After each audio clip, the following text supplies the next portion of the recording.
சென்னை துறைமுகத்தில் காரை ரிவர்ஸ் எடுக்கும் போது கார் ஒன்று கடலில் விழுந்திருக்கிறது.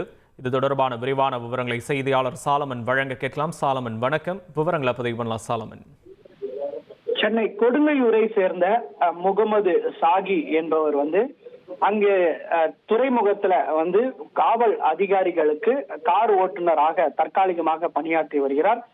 குறிப்பாக இன்று மாலை அங்க இருக்கக்கூடிய கடலோர காவல் படை அதிகாரியான ஜொகண்டா என்பவரை காரில் ஏற்றிக்கொண்டு அவர் துறைமுகத்திலிருந்து அவரது வீட்டிற்கு அழைத்து செல்வதற்காக காரை இயக்கியுள்ளார்.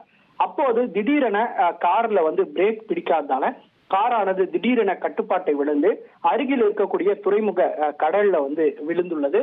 இதுல உடனடியாக அந்த கடற்படை வீரரான ஜொகண்டா என்பவர் அந்த காரின் கண்ணாடியை உடைத்துவிட்டு அந்த நீரிலிருந்து நீந்தி மேலே வந்துள்ளார். இதனால அவர் உயிர் பிழைத்துள்ள நிலையில கார் ஓட்டுநர் அந்த முகமது ஷாகி என்பவர் மற்றும் கார் 85 அடி ஆழ நீர்ல மூழ்கி இருப்பதாக கூறப்படுகிறது.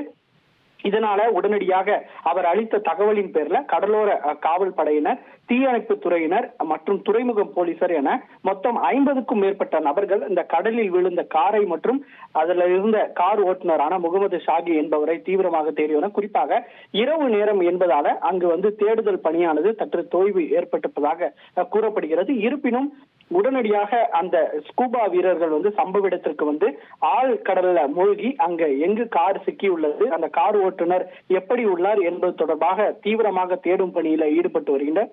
இதனால அந்த துறைமுகம் பகுதியில சற்று நேரம் பரபரப்பு நிலவி வருகிறது. விவரங்களுக்கு நன்றி சாலமன். செய்திகளை உடனுக்குடன் தெரிந்து கொள்ள உடனே சப்ஸ்கிரைப் பண்ணுங்க.